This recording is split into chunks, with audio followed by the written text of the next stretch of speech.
राजा परीक्षित ने पूछा सुखदेव जी से, मैं जानना चाहता हूँ कि भगवान को भी जो है भिक्षा मांगना पड़ा, भगवान को वामन रूप धारण करना पड़ा, और बलि के पास 3 भूमि उन्होंने मांगने गए थे, 3 पैर भूमि मांगा था। इस विषय में मैं जानना चाहता हूँ, इस कथा को मैं सुनना चाहता हूँ, इस विषय में हमको बताइए। सुखदेव जी ने कहा, परीक्षित, एक बार की बात है कि कश्यप जी ने अपनी पत्नी, जो उनकी 2 पत्नियां जो मुख्य है, अदिति ने अपने पति की सेवा किया, तो उन्होंने अति की इच्छा थी कि भगवान हमारे पुत्र हों, इसलिए कश्यप जी ने उन्हें उपदेश किया, एक नियम बताया जिसे कहते हैं पयोव्रत। पयोव्रत का अनुष्ठान बताया, इस प्रकार से करोगी तो, क्योंकि उस समय जो अदिति के ये देवासुर को संग्राम से नहीं चला करता, उसमें अदिति के पुत्र अपने जो है स्वर्ग का लोक स्वर्ग से हट चुके थे। उसमें बलि का स्वर्ग पर साम्राज्य था, देवता लोग राजहीन थे, इसलिए जो है अदिति ने कश्यप जी से निवेदन किया था। कश्यप जी ने अदिति को प्रयोव्रत का उपदेश किया, अदिति ने विधि विधान से प्रयोव्रत किया। बहुत बड़ा विधान है, 12 दिन का व्रत होता है, 13वें दिन ही पारण होता है, हवन पारण होता है। इस व्रत को अदिति ने पूरा किया। जब व्रत पूरा हुआ उसके बाद उन्हें भगवान विष्णु का दिव्य दर्शन हुआ। भगवान विष्णु, भगवान नारायण 4 भुजाओं से युक्त अदिति के सामने प्रकट हुए। भगवती अदिति ने भगवान विष्णु की प्रार्थना किया, लिखा है, उद्दीक्षति सा पिबती व चक्षुषा रमापतिम यज्ञपतिम जगतपतिम। उद्दीक्षति नेत्र को फाड़ करके एकदम नेत्र फैला करके भगवान को देख रही थी। ऐसा लगता था भगवान को पी जाएंगे, क्योंकि भगवान जो है रमापति है, यज्ञ के पति, जगत के पति है। भगवान ने कहा, क्या चाहती हो? अदिति ने कहा, मैं चाहती हूँ कि हमारे पुत्र जो है वो सुखी हो जाए, राज्य को प्राप्त कर ले। तो भगवान ने कहा, देखो इस समय राजा बलि जो है यज्ञ कर रहा है और उसके अधीन ईश्वर का राज्य है, इसलिए मैं राजा बलि का वध नहीं कर सकता, क्योंकि वो यज्ञ कर रहा है और आपकी कामना भी पूरी मुझे करना है। इसके लिए मुझे भिखारी बनना पड़ेगा, बामन बनना पड़ेगा, लेकिन मैं आपकी इच्छा पूरी करूंगा। और इस प्रकार से मैं भीख मांग करके ईश्वर का राज्य अपने पुत्रों, आपके पुत्रों को प्रदान करूंगा। ऐसे भगवान उदार है, भक्त वत्सल है, और भक्त वत्सल भगवान की ऐसा वचन दिया। उसके बाद भाद्रपद महीना था और द्वादशी भादों का महीना था, शुक्ल पक्ष था, द्वादशी तिथि थी, अभिजित मुहूर्त था, मध्याह्न समय था।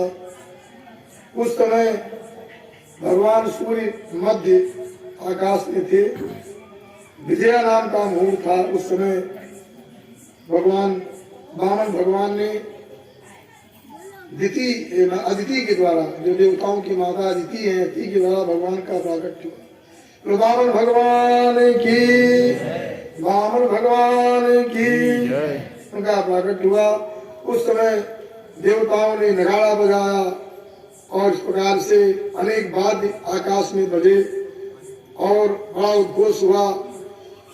देवताओं ने पुष्पवृष्टि किया, अप्सराओं ने नृत्य किया, गंधर्वों ने गान किया। इस प्रकार से सभी देवताओं ने उत्सव मनाया भगवान के जन्म का। इस प्रकार से और उसके बाद भगवान का जो है सब महर्षियों ने भगवान का जात कर्म संस्कार, सारे संस्कार संपन्न हो गए और उपनयन का संस्कार का समय आ गया। और उस समय जो है उपनयन के समय साक्षात सविता देवता, सविता माने सूर्य देवता ने आकर के वामन भगवान को सावित्री गायत्री मंत्र का उपदेश किया। सविता ने सावित्री मंत्र का उपदेश किया। बृहस्पति ने उनको ब्रह्मसूत्र दिया, जनेऊ बृहस्पति ने पहना है वामन भगवान को। मेखला जो मूंज की रस्सी कमर में बांधी जाती है उसे उनके पिता कश्यप जी ने प्रदान किया। और जो केशमृग की चर्म भूमि ने प्रदान किया।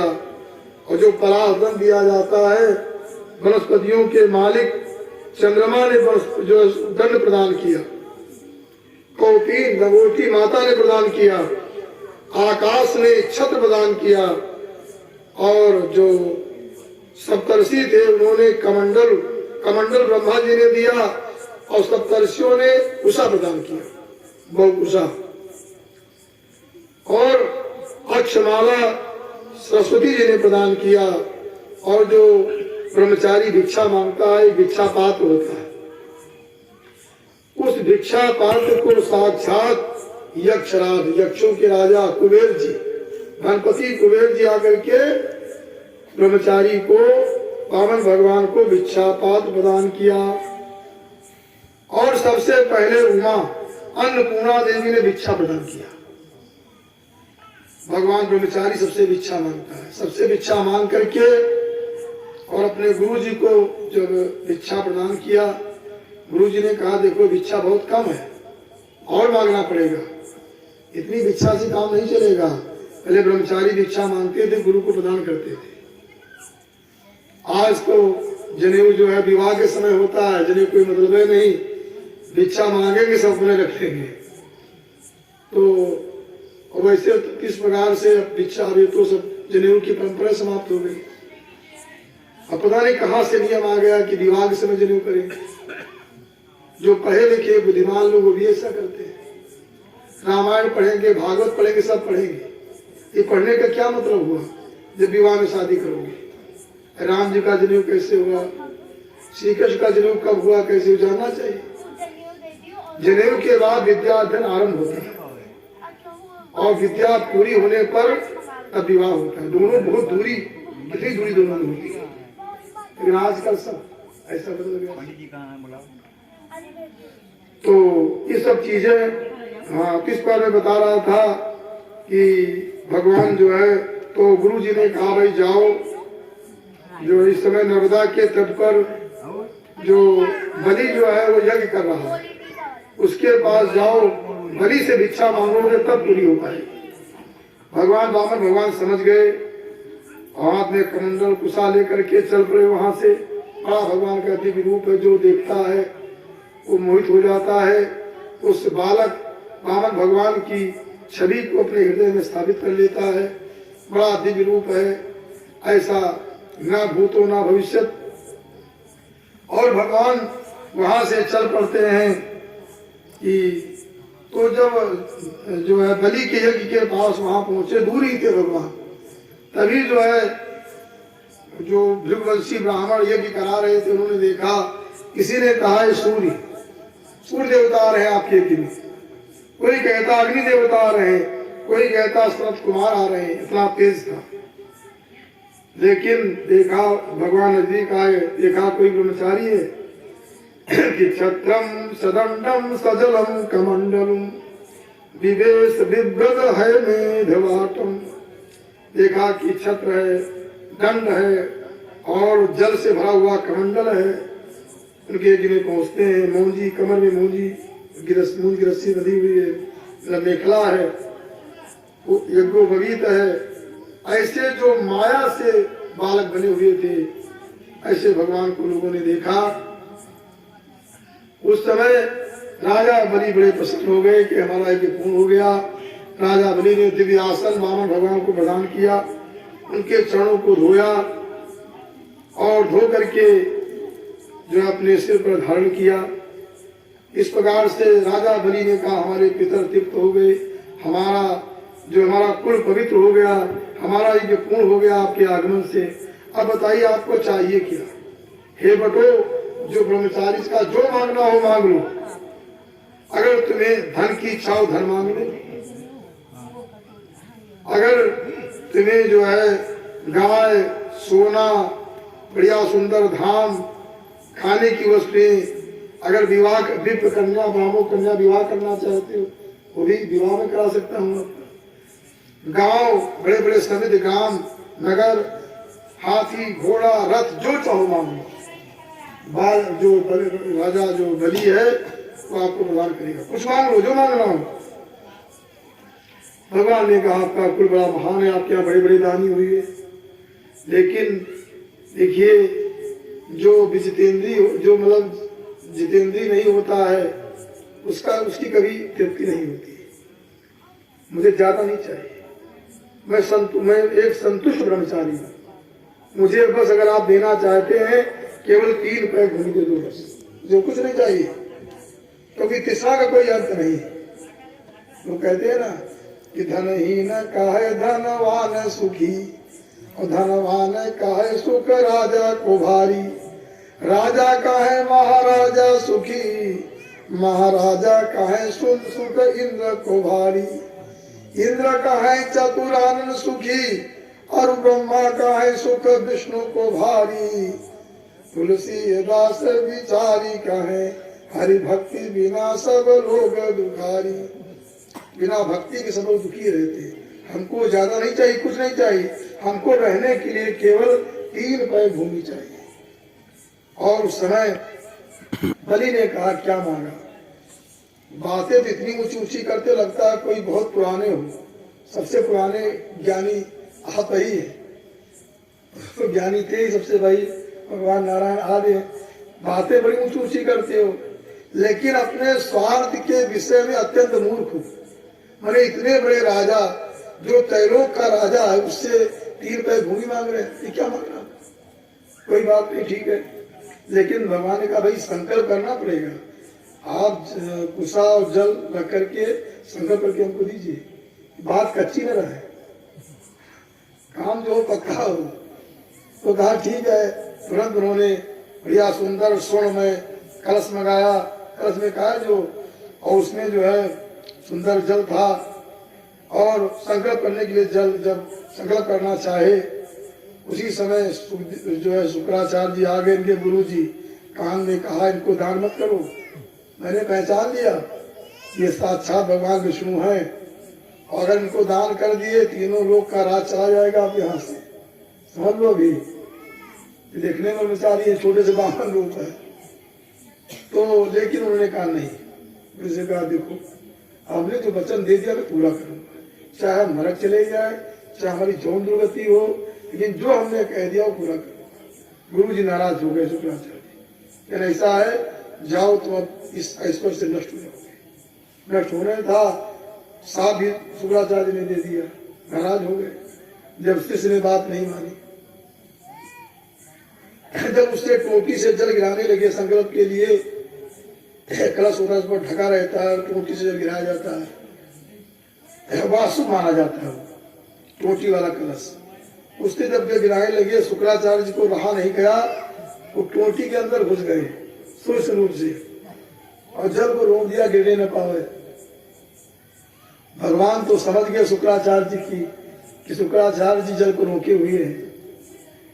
तो भगवान ने कहा देखो शुक्राचार्य जी का एक नेत्र तो बड़ा अच्छा है कि हमको पहचान दी भगवान नारायण है, लेकिन एक नेत्र में लगता मोतियाबिंद हो गया है। कहते भगवान को दान कर दोगे तो तुम दरिद्र हो जाओगे। तो भगवान ने सोचा चलो ये जो है इनकी जो है एक आंख का ऑपरेशन हो जाना चाहिए, मोतियाबिंद का ऑपरेशन हो जाए तो ठीक रहेगा। भगवान ने सीख उठाया और उसी टोटी में डाल दिया। शुक्राचार्य झांक रहे थे, एक आंख उनकी चली गई। भगवान की इस प्रकार से भगवान ने कहा देखो सबको एक दृष्टि से देखो। और अब संकल्प करके उन्होंने संकल्प कर दिया 3 पैर भूमि का। जब संकल्प हो गया उस समय क्या हुआ, भगवान का जो है स्वरूप बढ़ने लगा। भगवान ने स्वरूप का विस्तार किया, इतना विशाल स्वरूप हो गया।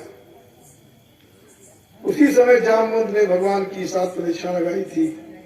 और भगवान ने क्या किया उस समय, सब लोग देख आश्चर्य में पड़ गए कि चितिम पदैके न बलेर विचक्रमी नभा शरीरेण दिशश्च बाहु भी। एक पैर से पूरी पृथ्वी नाप लिया भगवान ने, अपने शरीर से पूरा आकाश नाप लिया, और अपने बाहुओं से दिशाओं को नाप लिया, सूर्य नप गया। और प्रथम द्वितीयम क्रमतस्ते पृष्ठपम नवै तृतीयाय तदीयमानोपि, और दूसरे पैर से उन्होंने स्वर्गलोक को नाप लिया। अब तीसरे पैर के लिए खड़ू भी नहीं बचा, जो नापे कुछ बचा ही नहीं। भगवान ने कहा भाई बलि से 3 पैर भूमि पूरा करो। कह रहे थे कि तुम मूर्ख हो स्वार्थ के विषय में, और हमसे इतने बड़े राजा से 3 पैर भूमि मांग रहे हो, अब 1 पैर कहां से उठे। भगवान ने कहा अपने पास में बांध लो इससे बलि को। इसने वचन देकर पूरा नहीं किया। इस प्रकार से भगवान के पास उन्होंने बलि को बांध दिया बंधन में। उस समय जो है ब्रह्मा जी ने भी कहा ये क्या न्याय हो रहा है, जो भगवान को थोड़ा दूरबा तुलसी दल चढ़ा देते हैं, जल चढ़ा देते हैं, भगवान को सब कुछ दे देते हैं। आज बलि ने सब कुछ दे दिया, आज बंधन में पड़ा हुआ है। प्रहलाद जी भी वहां पर आए और प्रहलाद जी ने कहा, बलि से कहा कि तुम धन्य हो, तुम सारा संसार त्रैलोक तो माया के बंधन में है, आप तो मायापति के बंधन में है। बड़ा सौभाग्य है, आपसे मत झुकाइए, सिर उठाओ। जिसका सौभाग्य होता है वही मायापति के बंधन में पड़ता है। तुम सौभाग्यशाली हो। बलि बंधन में पड़ गए। बलि ने अपने सैनिकों को समझा दिया कि आप कोई युद्ध नहीं करेगा, इसलिए उनके सैनिक लोग युद्ध नहीं किए। युद्ध करना भी जो किए भी उनको भगवान के पास तो मार भगाया।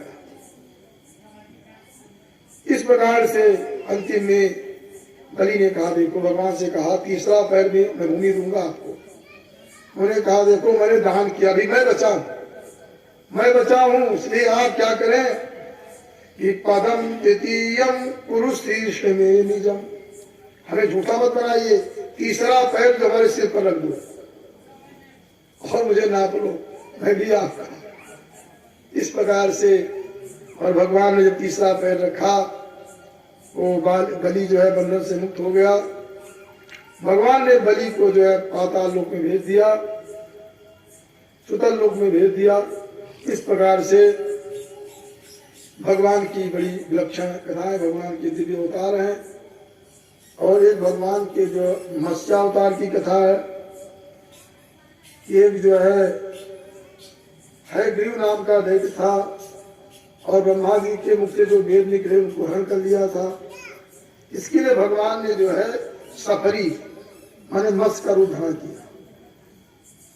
एक राजर्षि थे, उनका सत्यवत नाम था। वो जो है भगवान नारायण के उपासक थे और वो एक बार कृतमाला तीर्थ में साध देव ख्यातो मनुष्य हरिनाम पिता, एक बार वो तर्पण कर रहे थे और तर्पण करते समय उन राजर्षि के हाथ में एक जो है मत्स्य आ गया। वो मत्स्य ने कहा मुझे बचा लो राजन, नहीं तो बड़े बड़े मत्स्य हमको खा जाएंगे। इसलिए राजर्षि ने सत्यवत, जिनका नाम था सत्यवत, उन्होंने क्या किया, उस मछली को लेकर चले आए और बचाने के लिए अपने कमंडल में रख दिया और थोड़ी देर में वो बढ़ गई और बड़े पास में रख दिया। इस प्रकार वो मछली बढ़ती गई। उस मछली को एक सरोवर में डाल दिया और प्रातः काल देखा मछली इतनी बड़ी हो गई कि सरोवर भी छोटा बढ़ गया। मछली ने कहा मुझे बचा लो, इसमें बहुत कम जगह है। फिर वो लेकर गए समुद्र में डाले, फिर वो छोटी बन गई, कहा मुझे बचा लो। तो सत्यवत समझ गए। राजर्षि सत्यवत ने कहा कि आप साक्षात भगवान हैं, हमको मोहित कर रहे हैं। तब मत्स्य जो है भगवान ने कहा कि हाँ मैं, इस मत्स्य ने कहा मैं भगवान ही हूँ, मैं बताने के लिए आया हूँ कि ये महाप्रलय होने वाली है, प्रलय हो जाएगा। प्रलय में सब कुछ, इतना पानी सब कुछ डूब जाएगा। उस समय सप्तर्षि बचेंगे और तुम बचोगे। उस समय तुम सारे बीज लेकर के एक नाव दिखाई पड़ेगी, उस पर बैठ जाना। फिर तुम्हें मत्स्य दिखाई पड़ेगा, मत्स्य की सींग रहेगी, सींग में रस्सी से जोड़ देना। ऐसा कह करके मत्स्य अदृश्य हो गया और प्रतीक्षा करने लगे। 7वें दिन क्या हुआ, बड़ी भयंकर वृष्टि हुई, इतनी वृष्टि हुई कि सब कुछ डूब गया, कहीं कुछ बचा ही नहीं। केवल ये जल पर तैर रहे थे सत्यव्रत, राजर्षि सत्यव्रत और सप्तर्षि वहां पर आए। सब अंधकार छा गया, सब जलमय हो गया। उसमें एक नाव दिखाई पड़ी और नाव में मत्स्य भगवान थे, मत्स्य प्रकट हुए। मत्स्य भगवान की सत्यव्रत ने कश्ती से मत्स्य के सींग में जोड़ दिया और जो ये सत्यव्रत सप्तर्षि जो प्रश्न करते थे मत्स्य भगवान का उत्तर देते थे। इस प्रकार से मत्स्य पुराण है, भगवान मत्स्य का अवतार हुआ। इस प्रकार से भगवान के अनेक प्रकार के दिव्य अवतारों की कथा है। आगे हम चर्चा चलते हैं, भगवान के जन्म की ओर बढ़ रहे हैं। तो साधदेव मनु के इस प्रकार से जो चर्चा भगवान के ये 9 स्कंद में जो चर्चा सुनाई गई है कि ब्रह्मा जी के पुत्र हुए मरीचि, जो ब्रह्मा जी के मन से पैदा हुए।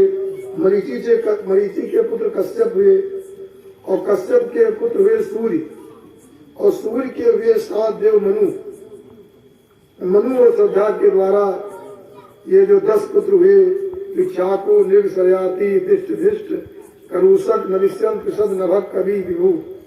इस प्रकार से इनकी सबकी चर्चा सुनाई गई। इसमें और पूरे इक्ष्वाक वंश की चर्चा सुनाई गई।